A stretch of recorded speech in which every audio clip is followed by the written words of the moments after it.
Hello and thanks for checking out ChartGuys.com. We're proud to be one of the most successful technical analysis communities online, teaching you the skills to become a more confident, effective, and informed trader. Join our community of hundreds of analysts worldwide working together to learn the charts, generate profit, and achieve financial independence. For access to daily live chart analysis and market coverage, a thriving chat community, along with dozens of hours of exclusive educational materials. We look forward to seeing you. Let's check out some charts.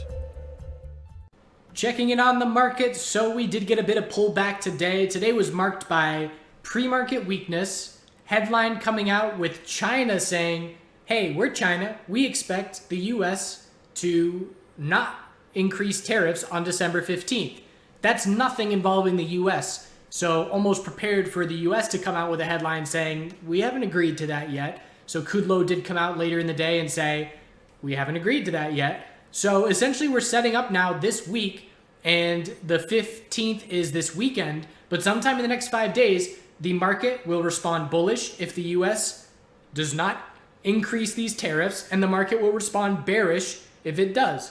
Because what happened today pre-market, this is the market pricing in the potential of tariffs not being increased, which would be progress towards the trade deal, or at least phase one.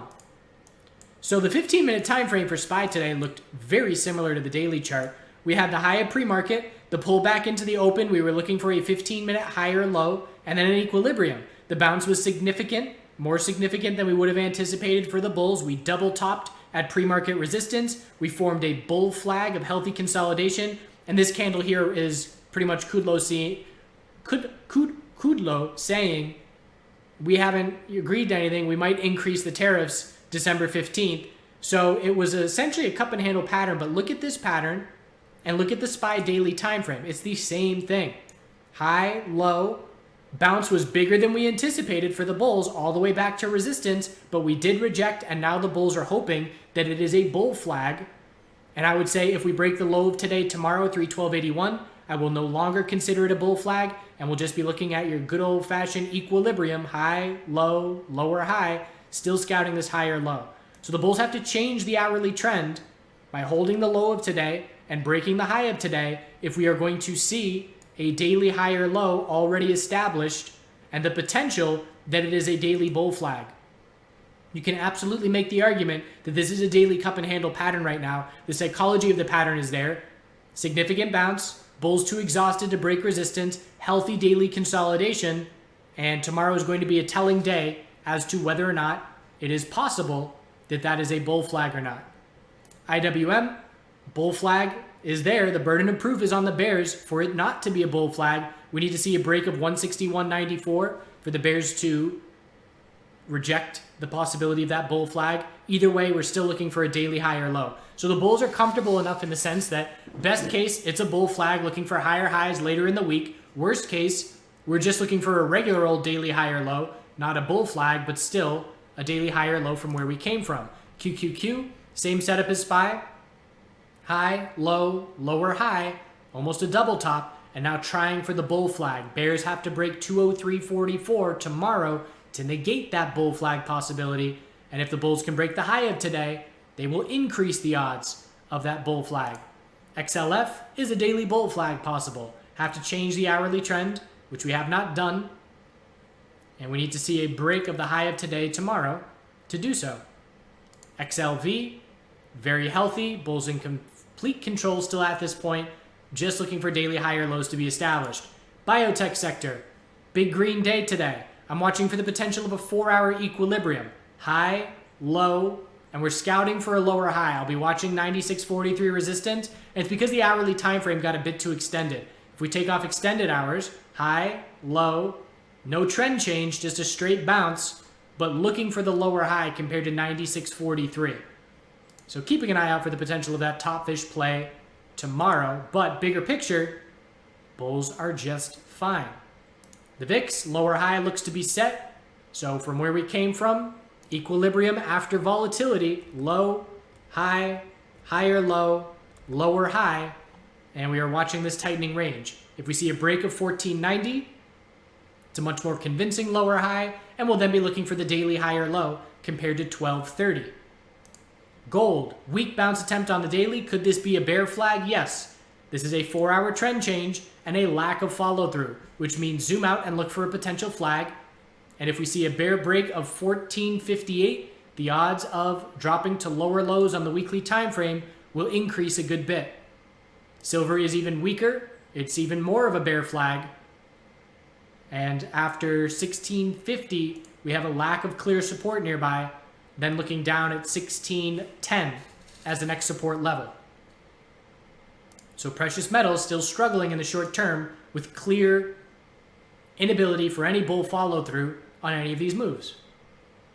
Best case scenario for gold and silver bulls, in my opinion, is for the US within the next few days to come out and say, we're keeping the tariffs on for December 15th. That's going to make China upset, and China's going to say, well, then we're not going to do a deal anytime soon. That would be best case for market bears and for metal bulls.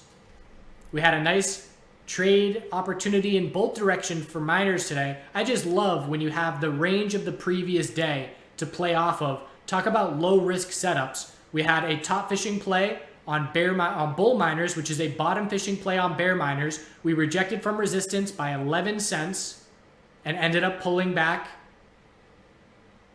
90 cents. A little bit more than that, a little bit less than that. Either way, again, risk to reward. If I'm not going to nail a top there, but if I make a bull entry, bottom fishing, bear miners, let's just pull up dust real quick. So if I'm looking at dust low of yesterday of 733 and the low of today is 737, let's say I enter 740. I'm risking 8 cents before I get stopped out, and the reward is all the way up to 761. So 20-cent reward, 8-cent risk, and that's also assuming a less than ideal entry. NUGT then had the opportunity for a bottom fish because we rejected from the high of yesterday first thing, and then we held the low of yesterday by 7 cents. So if you're bottom fishing NUGT, let's say I make a bull entry at 26.95. I'm risking 16 cents on a bear break because I'm putting my stop under 26.80, and the reward potential into the end of the day ends up being 70, 69 cents or so. So those risk to reward scenarios where you're getting 2 to 1, 3 to 1, 4 to 1 on what you're risking is ideal. So we ended up with a daily inside bar on the miners, expecting a break of this hourly tightening range tomorrow, and something to keep an eye on for a potential short-term trade. Oil, 4-hour uptrend is clear at this point, so that is what my focus is on. Anything above 58.51 is a 4-hour high or low, keeping the bulls in full control. Inventory report is tomorrow. Resistance is 59.49 and 59.81. And we would have to see bears lose these 4-hour higher lows to see any kind of momentum in their favor. So bulls have momentum into the inventory report tomorrow for the time being. And natural gas, daily inside bar. We did get a little bit of a bounce and a bit of follow through. 4-hour trend change with a little higher low and higher high. Most important support for me is 218.6.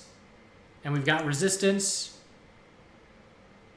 at 225.8 and then a lack of resistance. But keeping in mind, even if this daily inside bar breaks bull, we're looking for a daily lower high compared to 2461. So tomorrow we're going to get a lot of information as to whether or not this is a daily bull flag for lots of sectors and markets. And if it's not, then we have the tightening range anticipated into next week, pending any news from the U.S. The ball is now in the U.S.'s court, and it's all up to what we're going to see December 15th or an announcement before then as to whether those tariffs are going to take place or not. So that's something to be keeping an eye on, certainly for headlines. It's the most important short-term fundamental event in my opinion, and we'll check back in tomorrow. Have a good rest of your night.